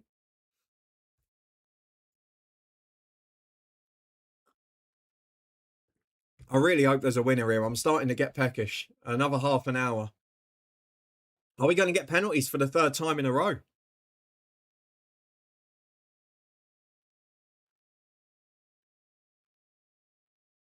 Fair play to Norway. They've passed it back out for Ivory Coast as they have possession.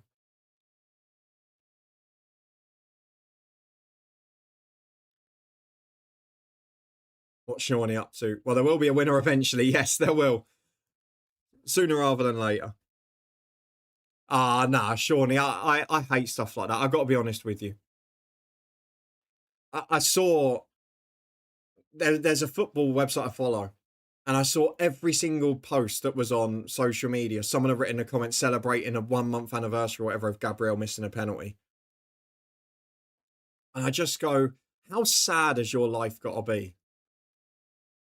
Like, you think of that person who's sitting, wasting all of their day to take the mick out of someone who's playing elite level sport, won major trophies, and has missed a penalty. When if you were in that team or ever in that position, you wouldn't have the balls to step up and do it yourself. I always hate when people get stick for that. To me, it's not right. Steve, I like the way he got up and went down again. I have seen that before with him. That's handball. Naughty, that one. Norway take it quickly. Rusty start, would you say, Harvey? If I click a link, I lose, Dan. It's a picture of Havertz and Gabriel being mutually celebrated as partners for missing penalties.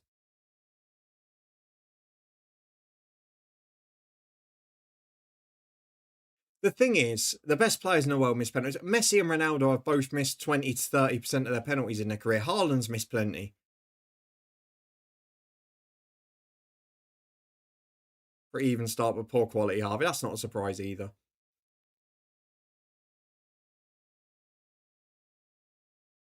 It goes back to what I've talked about a lot in the last year, doesn't it? It's people celebrating other people's failure rather than enjoying their own success.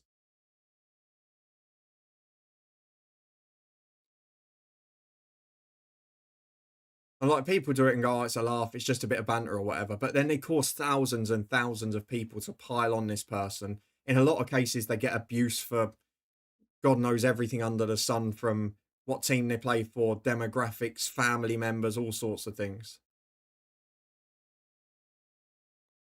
It's just sad.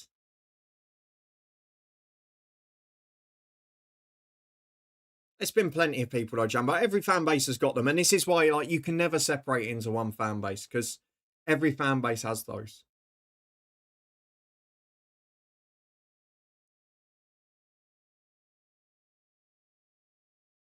But I just love to see people celebrate their own successes rather than someone else's failure. And that's the sad thing again. I know it's the big story because obviously Germany have gone out, but no one really talked about Paraguay post-game yesterday. It was really sad, I thought. They defended so hard. Yes, some of the antics were a bit out there, but every team does that too. They fought for their lives for the whole 120 minutes. As Norway breaking down the right-hand side, cut across goal, Haaland! Oh, it's in for 2-1. He thought he'd missed it. And there's been another bit of late drama in this World Cup knockout phase. Erling Haaland for 2-1. Who else was it going to be? It only just went in. He went closer to the keeper than he would have liked. We'll wait for the VAR and all of that.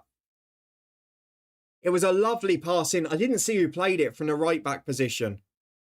Oh, Jake, I'm thrilled, honestly. You don't know the half of it. Who played that pass in from the right-back area? It was magnificent. Sliced the defence between left-back and centre-half. It's Oscar Bob, is it? Yeah, it is. It's a wonderful ball. Then a cross goal. Haaland's on. That'll count. He didn't get a good connection. The keeper nearly got there. But it goes in the back of the net, and that is the only thing that matters. Norway restore their lead with 5 to go. And again, they've not had most of the chances and territory in this match, but they've created the best ones when it's there. Yeah, it just sort of hit him rather than him hitting it, didn't it? Wasn't a foot connection, sort of hit the heel. But it went in. And I will say that, Cash, is the second or third time that Haaland's been left on his own. But Dan Belly was a real person for at least 10 seconds. Brilliant. It might have come to life if this had gone to extra time. 60 goals in 53 Norway appearances. I don't care who you play for and who you're playing against. That's astonishing. Pepe's gone off. The last throw of the dice now for Ivory Coast. It's been a really, not a high quality game, but it's been a really high endeavour game. Two teams trying to win it again. And that's what I've really appreciated about it, is Ivory Coast in from the kickoff almost. Keeper comes and claims. Yeah, I know, Harvey, you say with Southampton correct or in failure, but again, go on that. And then there were all these memes and pictures of that young intern going around who's clearly been forced into doing whatever he's doing and threatened to lose his job in football. You're like, that kid's, he's a 25-year-old or whatever. It's probably his first job in football. He's doing anything to try and stay in the game.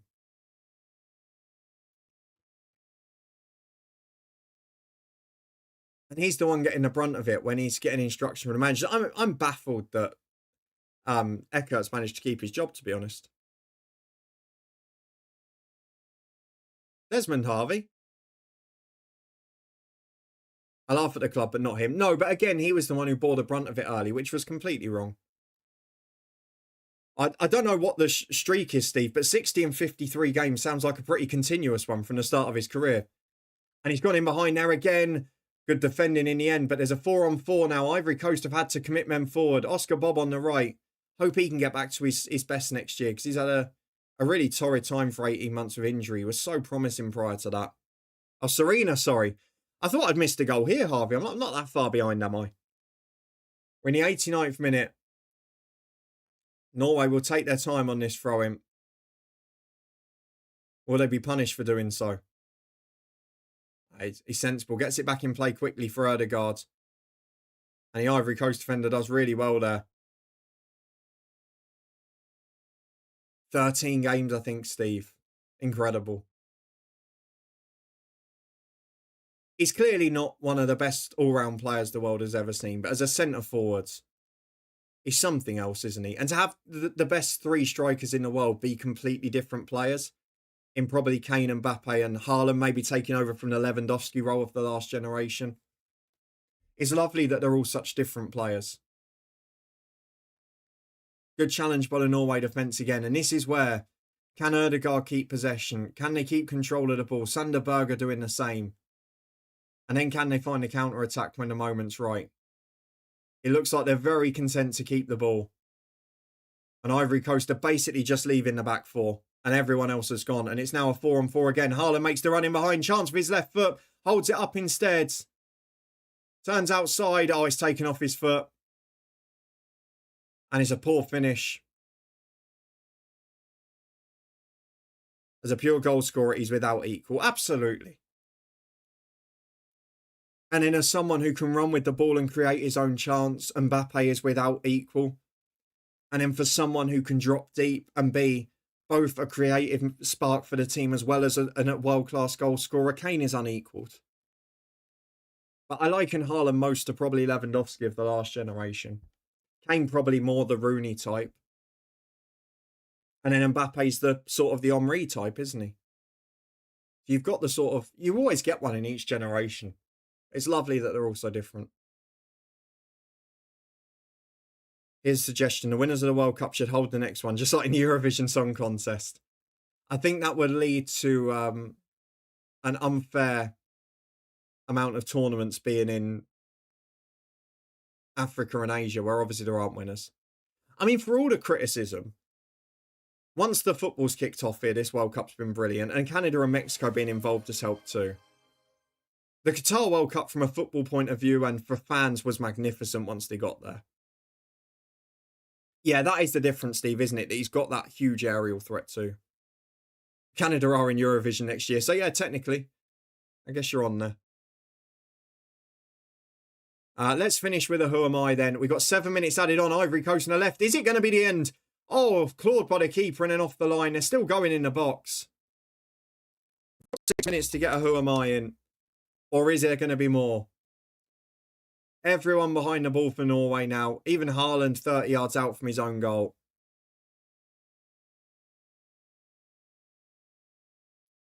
Cross into the box. Back post. Beats everyone. Defender goes down. That'll be a foul. Right, let's pick one. We will do...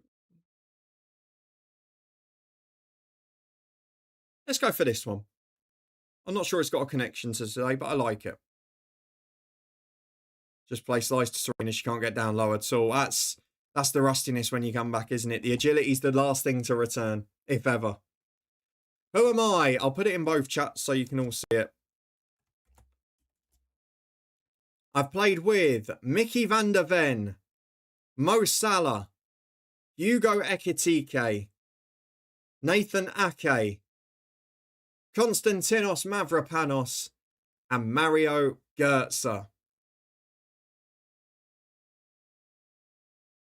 See if you can work out who's played with 06. Any clubs you might be thinking might link them. And see if you can get the name. 2 more attacking changes for Ivory Coast to finish. Diamande going off is a bold one. I guess maybe ran out of steam, but it's a bold call with 4 minutes to go when you need a game. Not Denzel Dumfries. I like the thinking. A couple of Dutch links in there, of course, but no, it's not Dumfries. Florian Wirtz is a lovely shout. Because again, there are some German football links potentially, but no, it's not Florian Wirtz. Good guess again, though.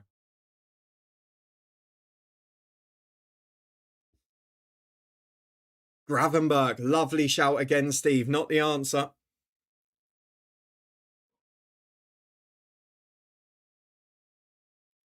The Norway fans getting very, very tense now. Be one hell of a rowing boat if they win this one as well and get to the last 16.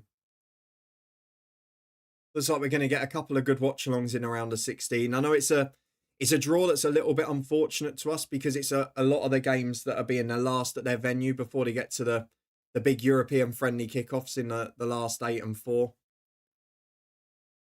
But that's naughty from the Norway staff. Don't do that sort of stuff. Not Van Ginkel. Harvey, good shout again.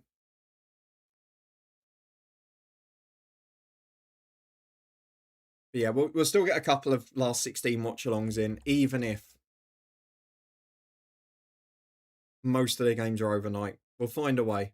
I think there's a Monday 8 PM, isn't there? And there's a couple of 9s, so we should get some in. Not Kevin De Bruyne. Again, a good shout with the German football links, but not to be. Let me know when you want your first clue. Socrates, great shout. I can see why you thought the Greek might be the international link, but no, he's not the answer. A bit of pushing and shoving. Referee's getting right in the thick of it there.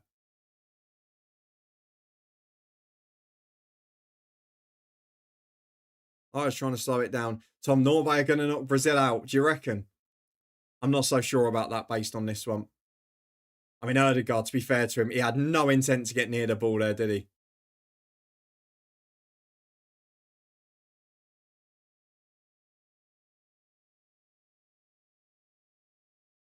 I didn't realise in around the 16, actually. There's still an early kickoff on a Tuesday. The Brazil one's Sunday night, but it's 9 o'clock. It'd be a good game, but it might be a bit late for me. And Canada, Morocco, I might not be back in time for, which is one I would have loved to have done. Simicast, good shout, but no, not there. How's no one got a card, Jake? Referee just wants it over, doesn't he?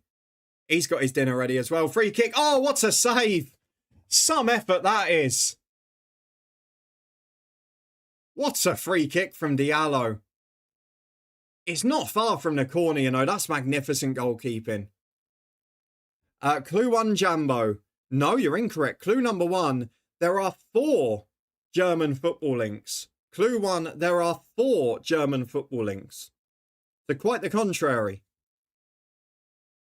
Nyland was woeful at Villa. He's making up for it tonight. Had a big moment there. There's a minute to go. Oh, he just wins his challenge, but it's a Norway throw. And that, if they take their time, might be it. Fair play to him. That's a huge moment. I'm not sure what he's done with setting his wall there, but wonderful stuff. Not Timo Werner. Like the thinking, but no, not the link. Let me know when you want clue number 2. Andre Schürrle, love the thinking, Jambo. No, not the answer there. It's down the right-hand side, Ivory Coast goal. Is that a free kick? It's a corner. Certainly that. 7 minutes are up. It's going to be the last chance, you think. A reminder as well for everyone in, we are back on Thursday at 8 p.m. We're watching Spain-Austria. Then Friday at 7, we're watching Australia v Egypt. Not Edin Dzeko. Clue 2, Jambo. I am a current Premier League player. So there are 4 German links in there, German football links. But I am a current Premier League player. And I've played with Mickey van der Ven, Mo Salah, Hugo Ekitike, Nathan Ake, Mavropanos, and Mario Götze. Ivory Coast on the left, trying to get the ball back into the box. The keeper's up, but they just can't get it in. The final whistle, it goes. And Norway are through to the 16s. Of course, Haaland got the winner. Incredible achievement, brilliant effort from both. It was a really good game after the first hydration break. Both gave as good as they've got. Both threw absolutely everything at each other. Yes, the final third, sometimes the quality was lacking. But a magnificent game of football. Style of soul back and proved right for resting everyone, wasn't he? Into the last 16, more history for Norway. And you know what? Bar the first 25 minutes that was cagey, I really enjoyed that. It was the game of football I hoped it would be from that point on. So all we've got to do before we finish off is get the Who Am I. I played with Van der Ven, Salah, Ekitike, Ake, Mavropanos and Götze. And Tom, a rare appearance from Tom at the top end. Omar Marmoush, where has that come from? Absolutely spot on. What a way to finish. John's in just behind, beaten by a fraction. But John's always good at the Who Am I's. Wonderful effort that. Let me give you the links very quickly before we finish off. Mickey van der Ven was at Wolfsburg. Mo Salah, international link for Egypt, of course. Hugo Ekitike at Frankfurt. Mario Götze was also at Frankfurt. Nathan Ake at Manchester City, the one non-German club link. And Konstantinos Mavropanos at Stuttgart. Just too late, John, but still an excellent effort. Let me mark that one as done so we don't have any duplicates.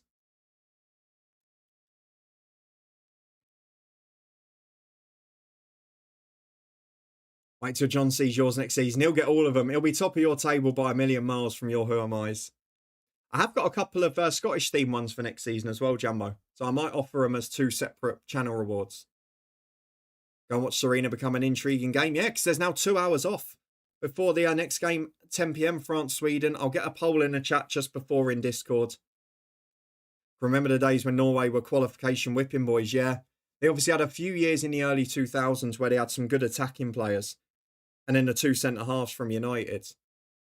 But this is the first time they've really had a spine of a team. And I tell you what, if they just having this experience here, they'll be a handful at the next Euros.